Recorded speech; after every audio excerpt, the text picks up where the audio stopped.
This is RTV6 News at 11, working for you. Storms are still possible for some of us across central Indiana tonight, and that is not the only challenge we face heading into a new work week. High winds will also be a factor.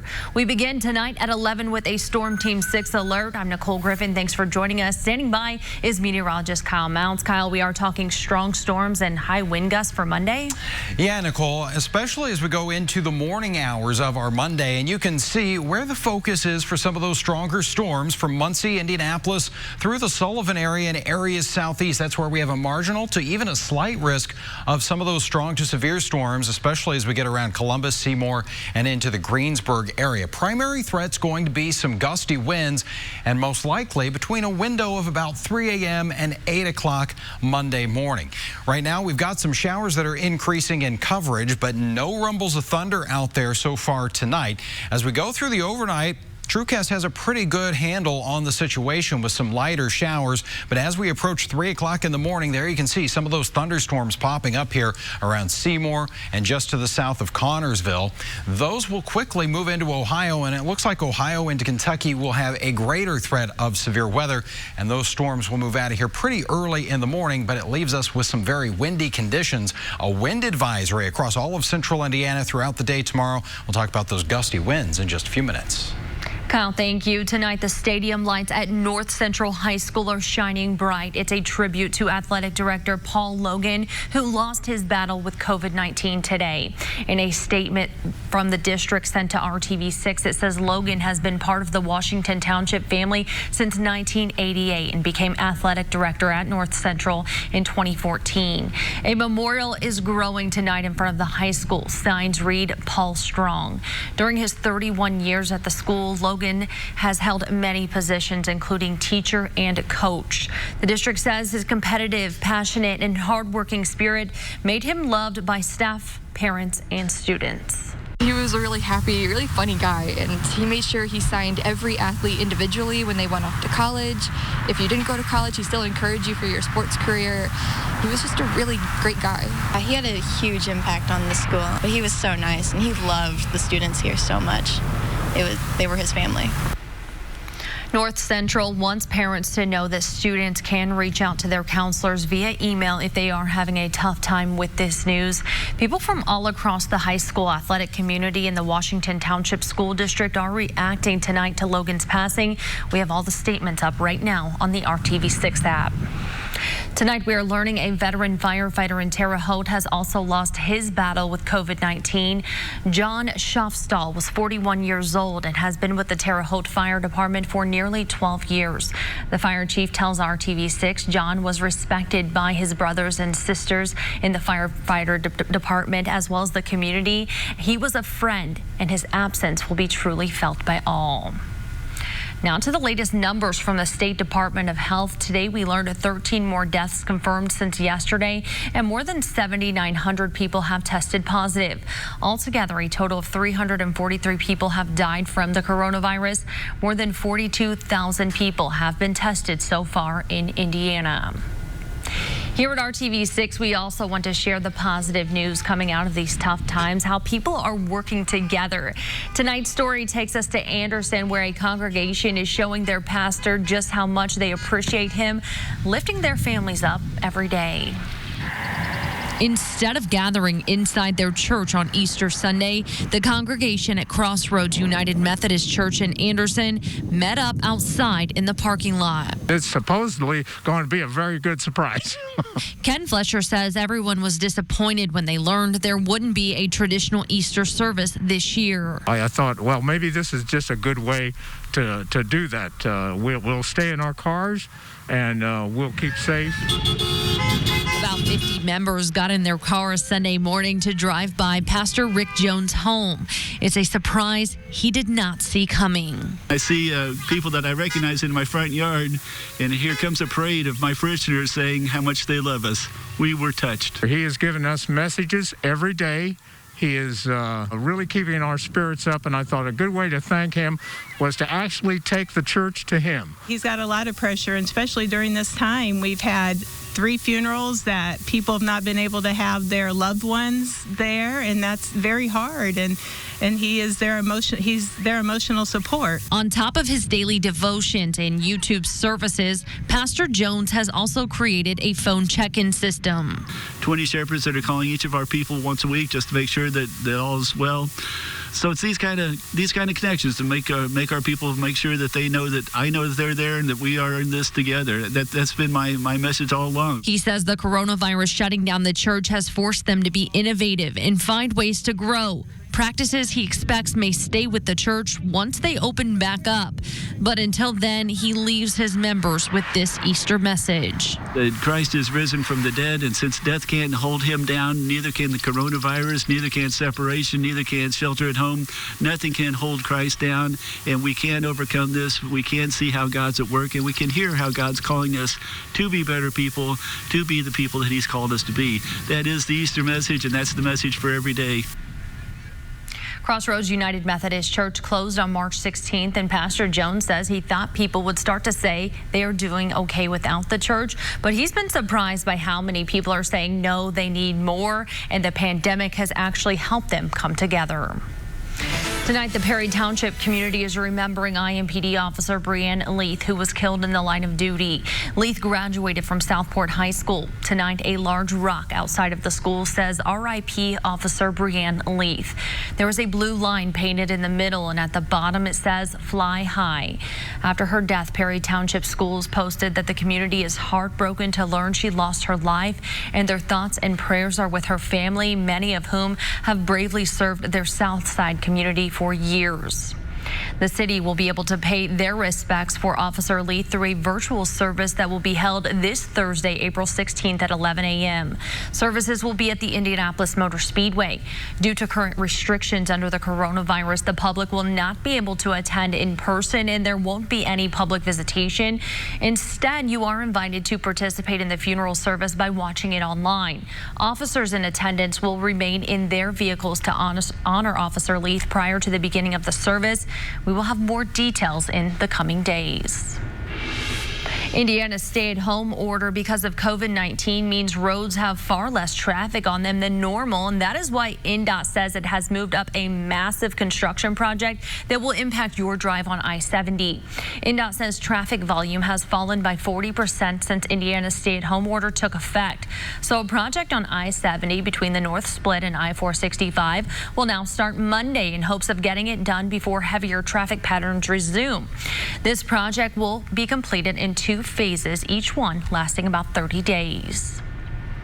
Developing tonight, investigators are trying to figure out what caused a fire that destroyed several businesses. It happened just after 11:30 this morning on the north side near West 40th Street and Boulevard Place. A hair salon, pizza place, and a church were destroyed in the fire. An Indianapolis Fire Department spokeswoman says a laundromat and an apartment where the building's owner lives will still be usable. Coming up, President Trump is pushing to reopen the country as soon as possible, but medical professionals are renewing their warnings, moving forward too fast.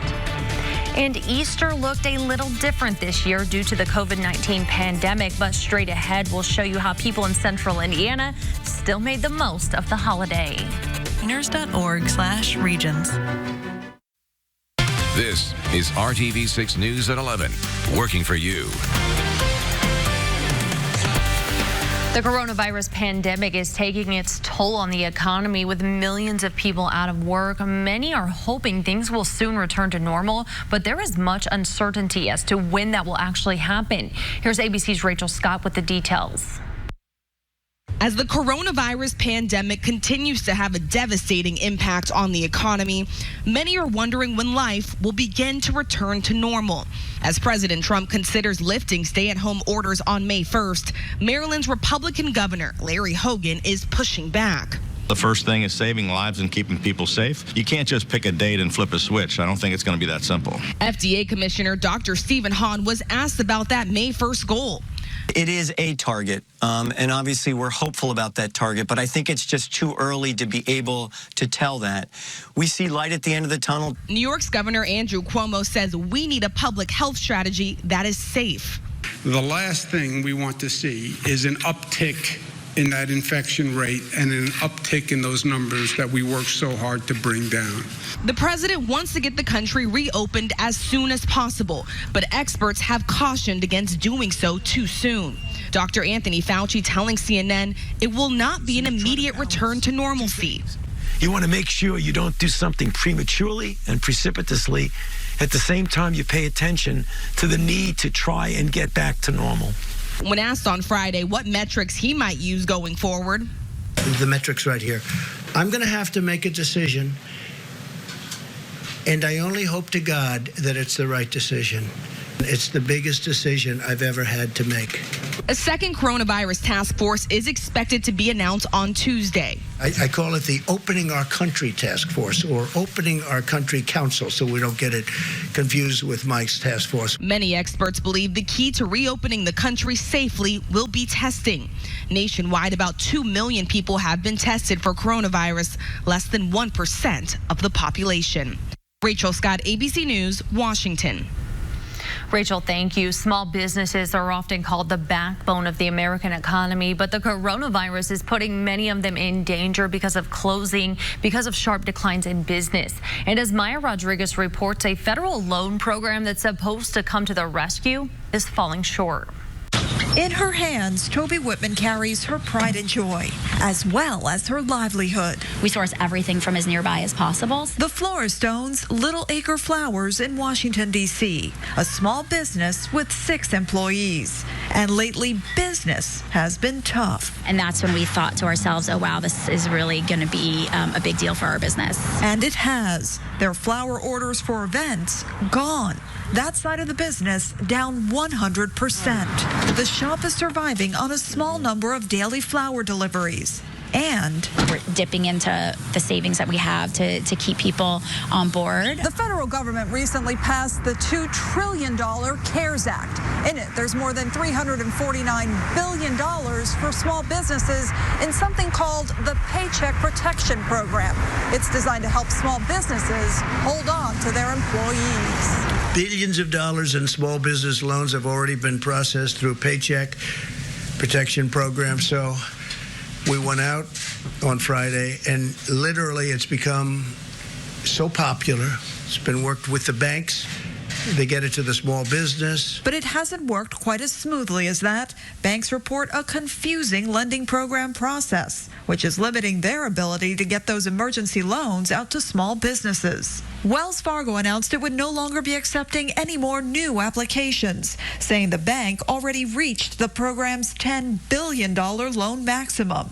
That prompted the Federal Reserve to announce it would now allow the bank to go beyond that amount. And the Small Business Administration's computer servers crashed as banks attempted to submit those loan applications. So fresh, an amazing amount of variety. Toby Whitman says they plan to apply for the federal loan. But in the meantime, they've also applied for a small business grant from the city to help stay afloat. We're a small business. We're like a family. And keep the door to Little Acre Flowers open for as long as possible. In Washington, D.C., I'm Maya Rodriguez reporting. COVID-19 restrictions kept many children from taking part in large Easter egg hunts, and churchgoers had to go online for their service. Troy Washington is working for you to explain how the pandemic has changed things up, but it did not ruin Easter. This empty parking lot is a sign of the times. For many people, this is the first time they've spent Easter Sunday outside of a church. You don't get to see everybody in their Easter best. You don't get to touch and hug people. You don't get to see new guests. When people hear Easter, chocolate, bunnies, baskets, the resurrection, and spring attire instantly comes to mind. It takes away the bells and whistles, so it literally eliminates all the distractions. Because of the COVID-19 pandemic, Ariel and Gavin Morgan attended a virtual service at New Direction Church.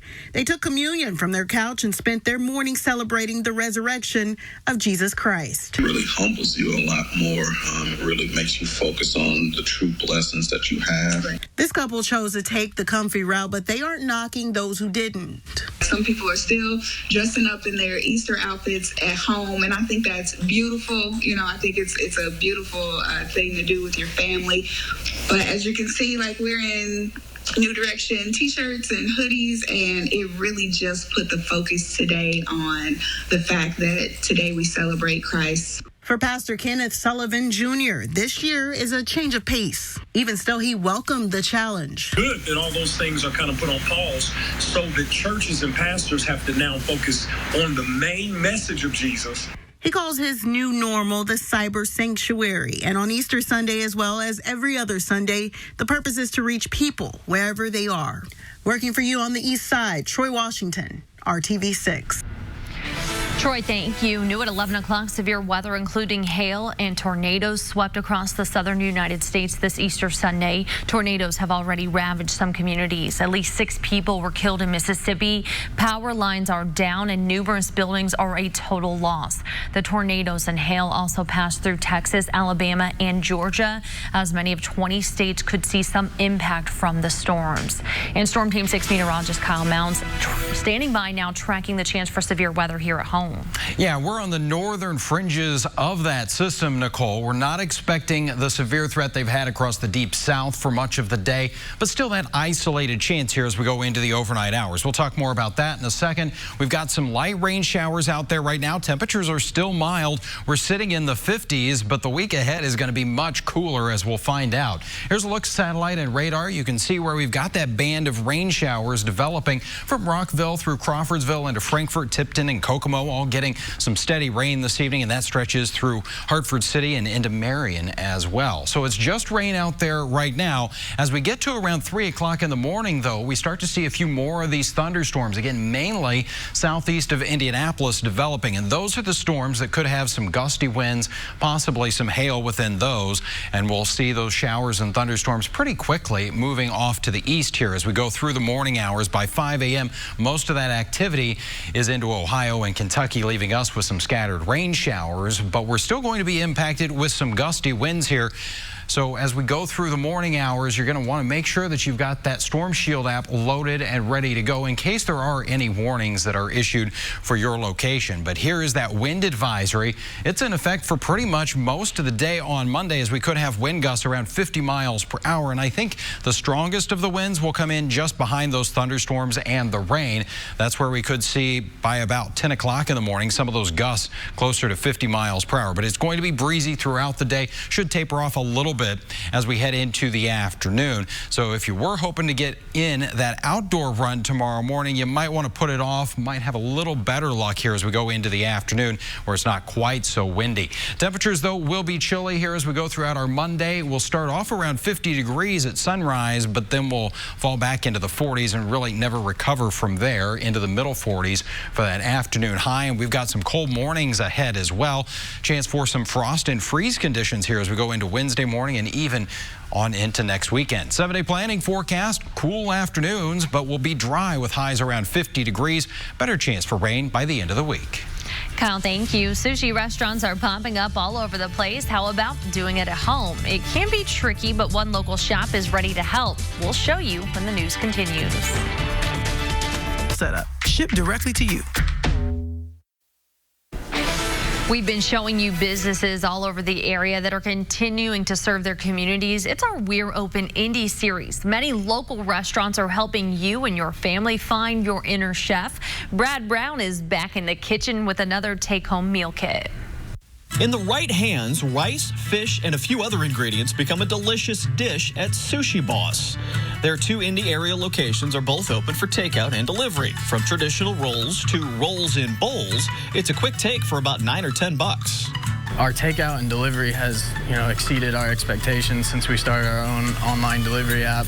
All the third-party services, too, are helping out with waiving delivery fees for the customers on some nights. But let's say you'd like to try your hand at making a few rolls yourself, or maybe with the kids. Jason and his crew have put together a take-home sushi kit, now available at Sushi Boss. I have 2 young kids at home as well, so I started looking online of different kits that I could buy for my family. And I started thinking, well, why wouldn't we put a sushi kit together? Because it includes dinner as well. Just kind of something interactive and dinner at the same time. The California Roll Kit comes with enough to make 4. There's perfectly cooked rice. That's the sushi part. The nori, that is a seaweed wrapper. Cucumber sticks sliced to fit just right. Crab legs, that is crab with a K, by the way. They are cooked too. Avocado, pickled ginger, and wasabi as well. Now, to become a true sushi master, it takes about 10 years of training in knife technique, rice cooking procedures, and fish selection. We've got about 10 minutes and a YouTube video.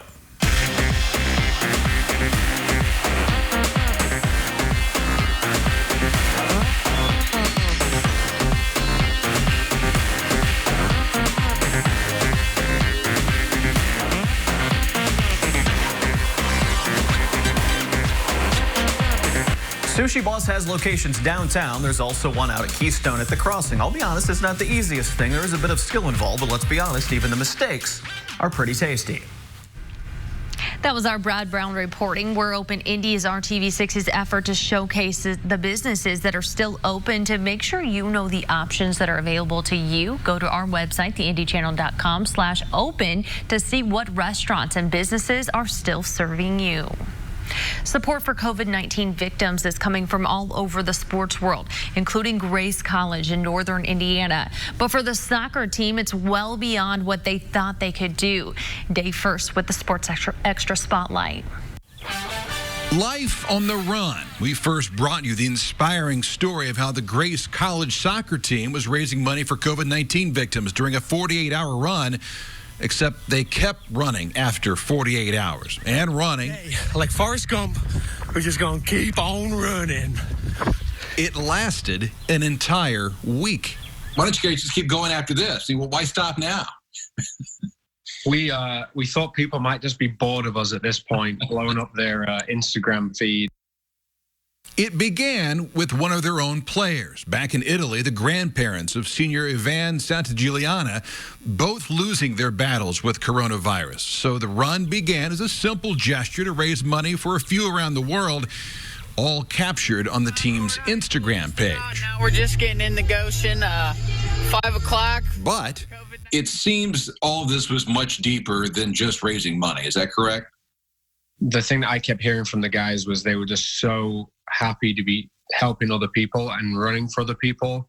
And then it really snowballed into inspiring other people. My name is Oliver Patrick, and I'm going to run my first fastest mile. That included Aaron's 5-year-old son, Oliver. He raised $250 in that 9 minutes. People were donating specifically for him. Checking in. Donations coming here and there, and not just for running. And then one of the donors just pops up and he goes, how much to shave your guys' heads? And we're like, what? Like, what?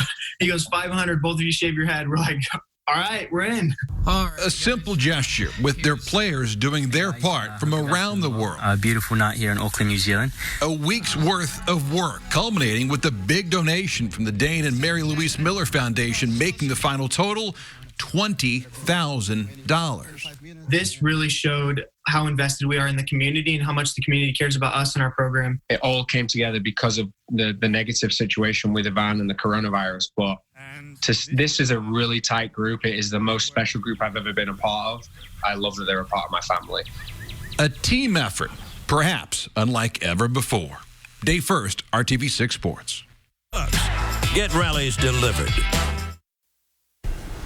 RTV6 is proud to be working together with the United Way of Central Indiana. We're teaming up for the COVID-19 Community Economic Relief Fund. The initiative supports organizations that serve people and families affected by the pandemic.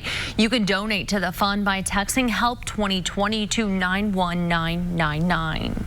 And today, many people had to find different ways to celebrate their Easter services. Working together, one Johnson County man took his tradition on the road. Rafael Sanchez reports.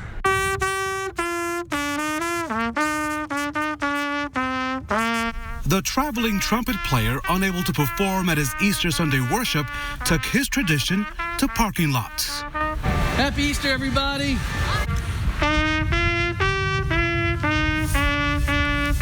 Bringing church, its message, and its music to Otterbein residents in Franklin, who watched from their windows as he played. So we went around every side of the building and brought Easter to them, because trumpet and Easter just seems hand in hand, you know, it just seems natural. And it's nice to do something.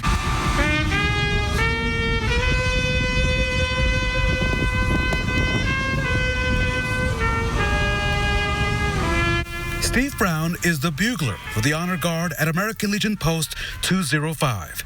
And back in the day, he was in the IU Pep Band from 1983 through 1987. Oh, the smiles of the residents, that I'll keep forever. Just like that day in 87 when Keith Smart sunk the final shot. That it ranks up there. It does. It really does. This Easter is unlike any in decades. And for some, they were serenaded with hymns of hope by the man traveling with his trumpet around town. Happy Easter. Very cool and very creative. As we go into our Monday, we'll have a couple of those storms in the morning, but it's going to be a windy and cooler day. Temperatures only in the 40s. Kyle, thank you, and thank you for joining us. Good Morning Indiana starts at 4:30.